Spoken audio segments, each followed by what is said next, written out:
Welcome back, student classes. For the sake of revision, I am trying or I am starting from the first chapter of electrostatic, which is the first chapter of your CBSE 12th physics, and I am going to start for chapter 1. So the first topic is electrostatic charge. So what is charge? This is the first topic of your book, and if you clear about this, then there is nothing to worry about in chapter 1 or chapter 2. So what is charge? Charge is the intrinsic property of the material, and there are two types, positive and negative. Mostly we say electron is a negatively charged and proton is a positively charged, but this notation or this nomenclature is given by Benjamin Franklin. और उनके जहन में आया कि हमें जो electron को negative कहना चाहिए, प्रोटॉन को पॉजिटिव कहना चाहिए. ये क्वाइट पॉसिबल था कि वो प्रोटॉन को नेगेटिव कहते और इलेक्ट्रॉन को पॉजिटिव कहते. बहरहाल फिजिक्स में फ़र्क नहीं पड़ना है, आपको सिर्फ ये देखना है कि चार्ज होते हैं और चार्ज नेचर में दो तरह के होते हैं, एक पॉजिटिव चार्ज होते हैं और एक नेगेटिव चार्ज होते हैं.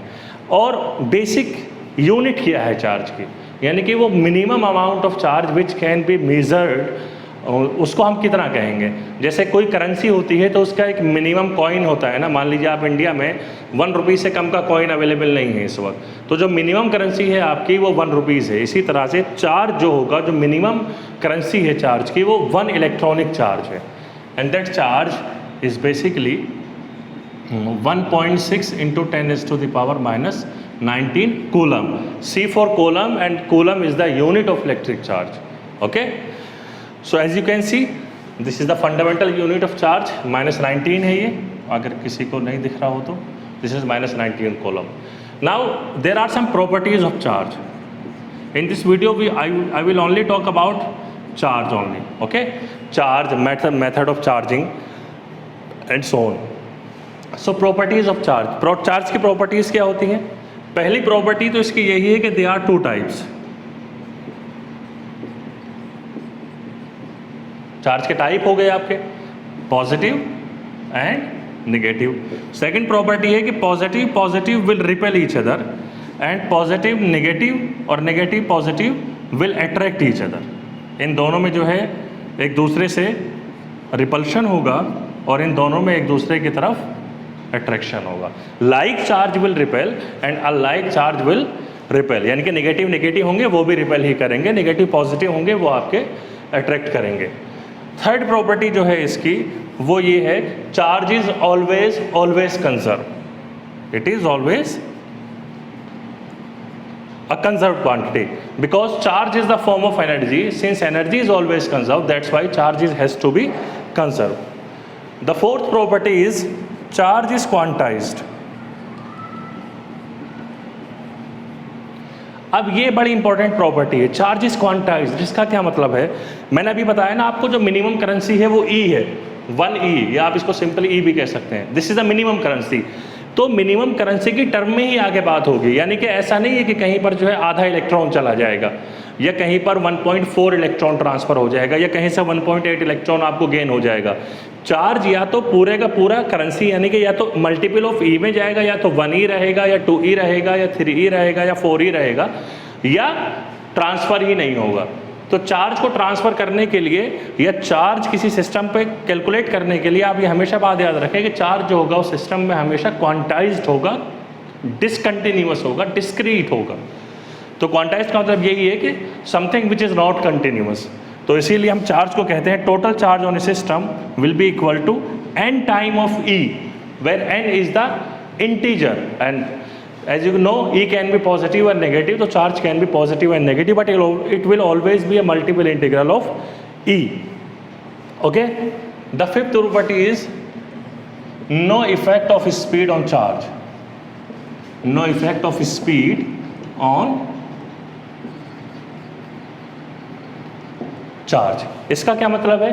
इसका मतलब ये है कि अगर कोई बॉडी है जिसके पास मान लीजिए 20 E चार्ज है, E is the charge of electron. अगर किसी बॉडी के पास 20 E चार्ज है यहाँ पर रेस्ट में, तो अगर आप उसको ट्रेन में रख दोगे तब भी उसके पास 20 E ही रहेगा। अगर आप उसको प्लेन में ले जाकर रख दोगे तब भी उसके पास चार्ज जो रहेगा वो 20 E ही रहेगा, अनटिल और unless the speed is not comparable to the speed of light. अगर आप स्पीड ऑफ लाइट के कंपेरेबल में जाएंगे तो फिर ये स्टेटमेंट आपका वैलिड नहीं रहेगा, तब जो है स्पीड का फर्क इस पे पड़ना है। तो charge is always two types, like charge is repel, charge is always conserved, charge is always quantized, and there is no effect of speed on charge. So these are the some basic properties of the charge. Now the second question is, what is the method of charging? आप किसी body को charge करते कैसे हैं? तो there are three method of charging. One is method of charging की अगर मैं बात करूंगा यहाँ पर,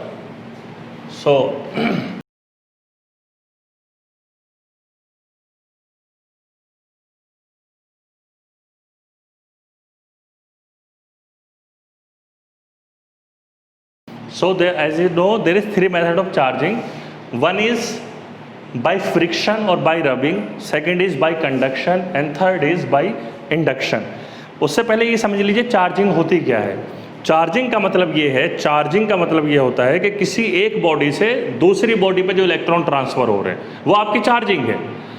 करंट जो होता है, the flow of charge from one body to another body, that is current. And charging का मतलब ये है कि एक्चुअल इलेक्ट्रॉन किसी एक बॉडी से दूसरी बॉडी पर ट्रांसफर हो जाए। जिस बॉडी से इलेक्ट्रॉन लिए जाते हैं वो बॉडी जो है डोनर कहलाती है और वो पॉजिटिवली चार्ज होती है। जिस बॉडी पर इलेक्ट्रॉन पहुंचते हैं, क्योंकि वहाँ पर एक्सेसिव में हो जाते हैं इलेक्ट्रॉन, तो वहाँ पर नेगेटिव चार्ज हो जाता है और वो एक्सेप्टर कहलाती है। तो पहला जो मेथड है बाय फ्रिक्शन और बाय रबिंग। फ्रिक्शन और रबिंग का ये बड़ा क्या कहते हैं इसको, ट्रेडिशनल मेथड है। आप इसमें क्या कर सकते हैं कि इसमें जो है रब करते हैं। जैसे अगर आपने देखा हो कभी, आप जो है सूखे बालों में अपने पेन को या अपने जो है कॉम्ब को लेके ऐसे उसको रब करिए और फिर आप कागज़ के पास लेके जाइए उसको, तो वो उसको अट्रैक्ट कर लेता है। इसका मतलब ये है कि आपका जो कॉम्ब है उसने कुछ इलेक्ट्रॉन जो है गेन कर लिए या कुछ इलेक्ट्रॉन ट्रांसफ़र कर दिए बालों में। बहरहाल किसी तरह आपका जो कॉम्ब है वो चार्ज हो गया और जब कागज़ के पास गया तो उसने उसके चार्ज को अट्रैक्ट कर लिया। तो ये जो मेथड है फ्रिक्शन और रबिंग का, ये जो है प्रोफेशनल मेथड नहीं है, आप लाइब्रेटरी में ऐसे चार्ज नहीं कर सकते, but it is still a method. Second जो है, अच्छा इसी मेथड में मैं आपको बताऊं फ्रिक्शन वाले में ये इंपॉर्टेंट कहाँ पर होता है। जो व्हीकल आपके कंटेनर जो होते हैं जो पेट्रोल की डिलीवरी करते हैं, तो पेट्रोल जिन कंटेनर में होता है, जब वो रोड पे जा रहे होते हैं तो वो हिलने से जो है पेट्रोल की सरफेस पे चार्ज एक्युमुलेट हो जाते हैं और ये बहुत पॉसिबिलिटी होती है कि वो चार्ज जो है वहाँ पर फायर को इग्नाइट कर दें, वहाँ पर आग लगा दें उसमें वो। तो उस आग से बचने के लिए क्या करते हैं आप, पेट्रोल के जो कंटेनर होते हैं उनसे जो होती हैं आपकी जंजीर जो होती हैं, जो आयरन की जंजीर होती हैं, वो आप उनसे निकाल के ज़मीन पर लगा देते हैं, ऐसे ज़मीन पर लगा देते हैं उसको। तो जो चार्ज अंदर पेट्रोल की वजह से कंटेनर पर एक्युमुलेट हुआ था जिसकी वजह से आग लग रही थी, वो जंजीर के थ्रू आके ग्राउंड में ट्रांसफ़र हो जाता है।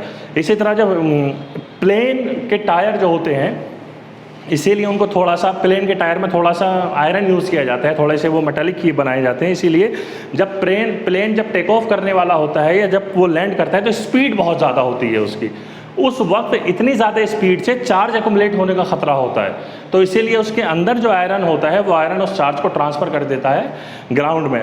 आयरन या कोई भी मेटालिक सब्सटेंस उसमें यूज़ करेंगे, अगर वो आप यूज़ नहीं करेंगे तो जो रबर होगी वो बर्न हो सकती है। तो यहाँ पर बड़ा इफेक्ट दिखता है आपको फ्रिक्शन और रबिंग से चार्जिंग का। जो सेकंड मेथड है कंडक्शन, ये बड़ा कन्वेंशनल मेथड है वैसे।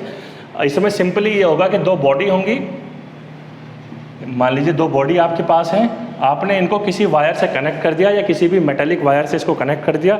जिस बॉडी के पास ज़्यादा चार्ज होगा वहाँ से जो लोअर बॉडी है उसकी तरफ चार्ज फ्लो होने लगेगा। अगर इसका चार्ज Q1 है, इसका चार्ज Q2 है और इसकी रेडियस मान लीजिए R1 है, इसकी रेडियस मान लीजिए R2 है, तो इनके चार्जेस का जो रेशियो होगा वो उनके रेडियस के रेशियो के इक्वल होगा। इसका मतलब ये है कि अगर दोनों स्फीयर सेम रेडियस के होंगे तो दोनों पे चार्ज भी सेम एक्युमुलेट होगा, और अगर दोनों के रेडियस में फ़र्क है तो उनके दोनों के चार्जेस में भी फ़र्क रहेगा। जो तीसरा मेथड है बाय इंडक्शन, इसको आप ज़रा गौर से समझ लीजिएगा। इंडक्शन जो होता है, इंडक्शन, इसमें आपको फिजिकल कांटेक्ट नहीं करना है। जैसे मैंने बताया फ्रिक्शन में आप रब करते हैं तो आपके कॉम का या टायर जो होते हैं वो रोड पर स्लिप होते हैं, तो उनका जो है फिजिकल कांटेक्ट होता है किसी दूसरे सिस्टम के साथ। इसी तरह कंडक्शन में भी ये दोनों फिजिकली कनेक्टेड हैं बाय अ वायर और बाय अ मेटालिक मीडियम। जो इंडक्शन है इसमें आपका फिजिकल कांटेक्ट नहीं होगा, सबसे बड़ा इसका तो डिफरेंस ये है बाकियों से। और दूसरा जो इसमें है इंडक्शन में वो ये है कि आप मान लीजिए आपके पास ये एक स्फीयर है, ये आपके एनसीईआरटी में एग्जाम्पल दिया हुआ, अगर आप देखें स्फीयर या कोई भी मेटेलिक ऑब्जेक्ट है। अब मेटल जो होते हैं नॉर्मली जितने उनके पास इलेक्ट्रॉन होते हैं उतने ही उनके पास प्रोटॉन भी होते हैं, तो ओवरऑल वो इलेक्ट्रिकली न्यूट्रल हैं, लेकिन पॉजिटिव और नेगेटिव इनके साथ अंदर मौजूद है। अब हुआ ये है कि वो दोनों इक्वल अमाउंट में हैं। अब जब चूंकि वो दोनों इक्वल अमाउंट में हैं तो दोनों की वजह से नेट चार्ज जीरो हो गया। तो किसी बॉडी पे नेट चार्ज जीरो होने का मतलब ये नहीं होता कि उसके पास चार्ज ही नहीं है, उसका मतलब ये होता है कि उस बॉडी के अंदर जितना पॉजिटिव चार्ज है उतना ही नेगेटिव चार्ज भी है। अब इसका टोटल चार्ज जीरो है, इसका मतलब ये नहीं कि इस पर चार्ज है ही नहीं, इसका मतलब ये है कि जितने इसमें इलेक्ट्रॉन है उतने इसमें प्रोटॉन भी हैं। अब आप इसके पास कोई रॉड लेके आइए,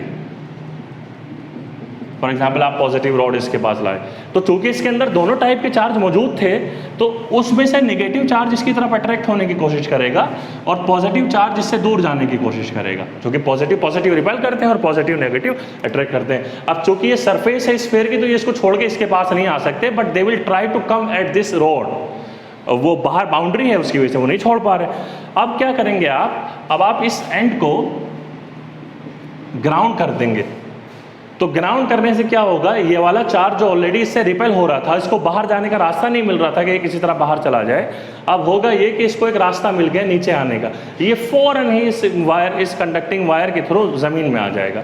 जब ऐसा हो जाएगा तो फिर आप इसको हटा देंगे यहाँ से, तब आपके पास क्या बचा, कुछ इस तरह की सिचुएशन बची, सारे का सारा पॉजिटिव चार्ज ग्राउंड में जा चुका है और पॉजिटिव रॉड इधर है, फिजिकल कांटेक्ट नहीं है, आप इसको देख लीजिए। फिर आप क्या करेंगे, इस रॉड को भी हटा देंगे और इस ग्राउंड वाले वायर को भी हटा देंगे।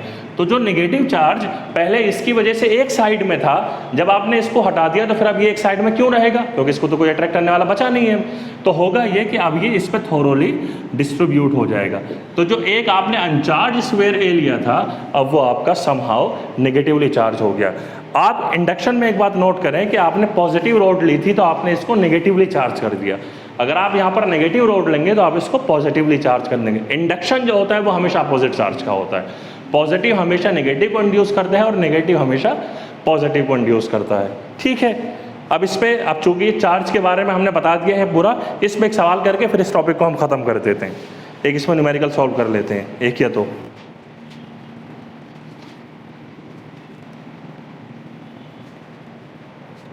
एक सवाल इस पर हम ये कर लेते हैं एग्जाम्पल कोई भी, कि हम जानते हैं कि फंडामेंटल यूनिट ऑफ चार्ज जो है वो फंडामेंटल यूनिट नहीं सॉरी यूनिट ऑफ चार्ज जो है वो कूलम है। अब एक कूलम में कितने नंबर ऑफ इलेक्ट्रॉन आ सकते हैं, ज़रा इसको कैलकुलेट करिए। चार्ज है आपका 1 कूलम, आपको नंबर ऑफ इलेक्ट्रॉन बताने हैं कि 1 कूलम के चार्ज में कितने इलेक्ट्रॉन होंगे। रिमेंबर, एक इलेक्ट्रॉन का चार्ज 1 कूलम नहीं होता है, एक इलेक्ट्रॉन का चार्ज कितना होता है 1.6 × 10⁻⁻19 कूलम।